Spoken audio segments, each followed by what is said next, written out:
than during World War II. Please direct your attention to the video board as we remember their historic and unselfish commitment. Over nearly a century and a half of Major League Baseball, millions of Americans have discovered their heroes on the diamond.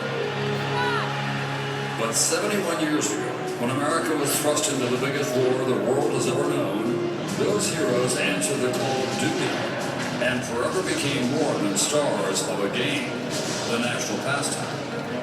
In baseball, the year 1941 evokes legendary memories. And here are the two superstars who cannot be matched in the game of baseball today. But after that magical summer of Williams and DiMaggio came Pearl Harbor. December 7th, 1941, a day which will live in infamy. 16 million would serve their country, among them 5,000 Major League, Negro League, and minor league players. I want to say John Quincy, great men and women over there, and God bless the ones that are going over. 23-year-old Indian fireballer Bob Feller, the best pitcher in baseball, was the very first big leaguer to enlist. And Hank Greenberg, the Tigers' celebrated slugger, was right behind him. And so while President Roosevelt would call for baseball to continue to boost morale on the home front, The fans here in this country want to see our national game continue. the game would proceed without its best players, as DiMaggio, Williams, Musial, and dozens of others would join the war effort. Feller became a chief petty officer and a member of a gun crew on the battleship Alabama. A young prospect named Warren Spahn fought in the Battle of the Bulge. Another future all-star, Jerry Coleman, flew 57 combat missions as a Marine pilot in the Pacific. And then there was a 20-year-old Philadelphia athletics prospect named Lou Brissy, wounded and left for dead in an explosion in Italy in 1944. His leg shattered in 30 pieces. Brissy pleaded with doctors not to amputate, explaining, "I'm a ball player." 23 surgeries, and 4 years later, Brissy was in fact a ball player again. An opening day starter on Patriots Day in Boston. He would pitch for 7 years in the bigs and add All-Star to a resume that included a Bronze Star and 2 Purple Hearts.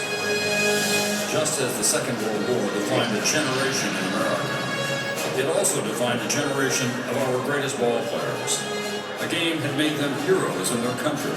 A war proved they were more than worthy of that designation.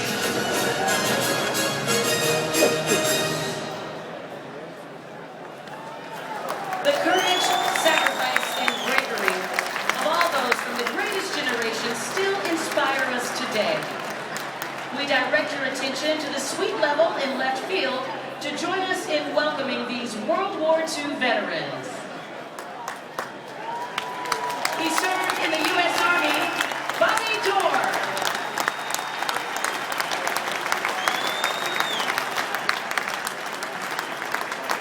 Also, a U.S. Army veteran, Tommy Lasorda. Yay! Where's the hat? A veteran of the U.S. Navy, Bob Wolf.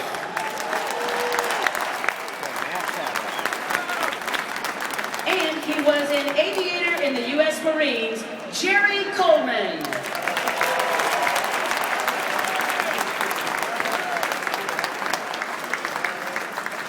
To also celebrate those who defend us today, we direct your attention to the field to welcome a very special guest. He was a high school baseball star who enlisted in the U.S. Marines in 2008. Last December, while on his second tour of duty in Afghanistan, he lost both legs and his left arm in an explosion. As his rehabilitation continues, Major League Baseball is proud and honored to welcome triple amputee and Purple Heart Award recipient, U.S. Marine Corps Corporal Nicholas Kimmel, to the 2012 World Series here in San Francisco. Yeah.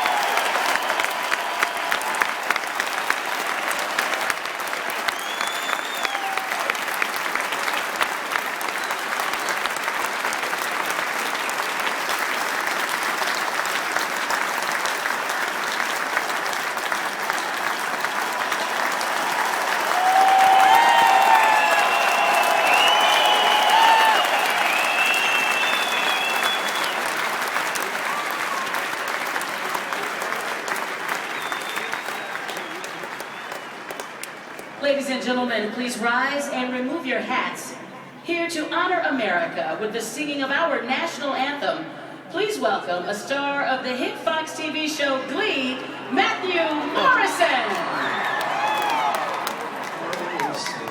Can you see by the dawn's early light what so proudly we hailed at the twilight's last gleaming, whose broad stripes and bright stars through the perilous fight o'er the ramparts we watched, we're so gallantly streaming, and the rocket's red glare, the bombs bursting in air, gave proof through the night that our flag was still there.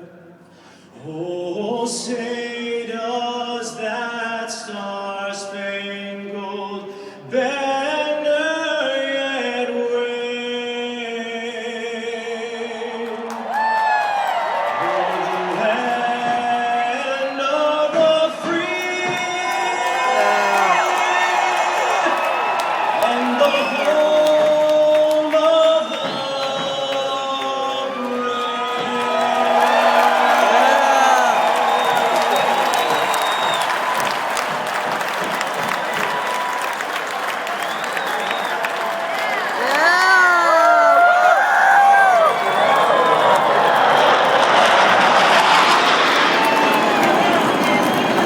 Tonight's ceremonial first pitch.